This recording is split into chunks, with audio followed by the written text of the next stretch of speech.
Meanwhile, three of Georgia's most prominent Democrats now are pointing to a new voting data and trends that they say could signal the end of the Republican dominance in Georgia. 11 Alive's Doug Richards is taking a closer look for us tonight. The newest reason for Georgia Democrats' optimism about this November's election comes from a place where you might not expect. I'm Donald J. Trump, and I approve this message. President Trump's campaign is running new advertising on Georgia TV stations this week, clobbering Democrat Joe Biden's record on criminal justice. We do everything but hang people for jaywalking in this bill. Georgia Democrats say it shows that Republicans are worried about carrying the state in November. When is the last time a presidential candidate a Republican had to advertise in Georgia at all, let alone in June of an election year? Democrat Stacey Abrams told reporters there's a bright side to the crowds that flocked to precincts for the June 9th primary. That day, voters had to tell poll workers whether they wanted to vote in Democratic or Republican races.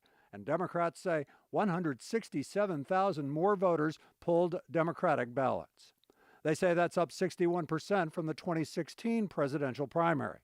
In the last year and a half, Democrats say 750,000 new voters have registered in Georgia, and that 45% of them are below the age of 30 and 49% are people of color.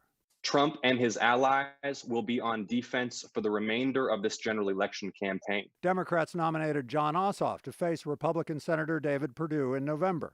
He is the divider in chief. The Democratic National Machinery is also helping Reverend Raphael Warnock in his jungle primary special election against Republican Senator Kelly Loeffler, Republican Congressman Doug Collins, and others. Is it up in the air?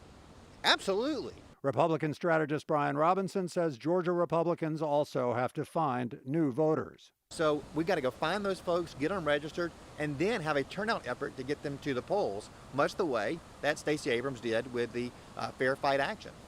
If Democrats were to win either of the two U.S. Senate seats up for grabs in November, it would break a 20-year losing streak.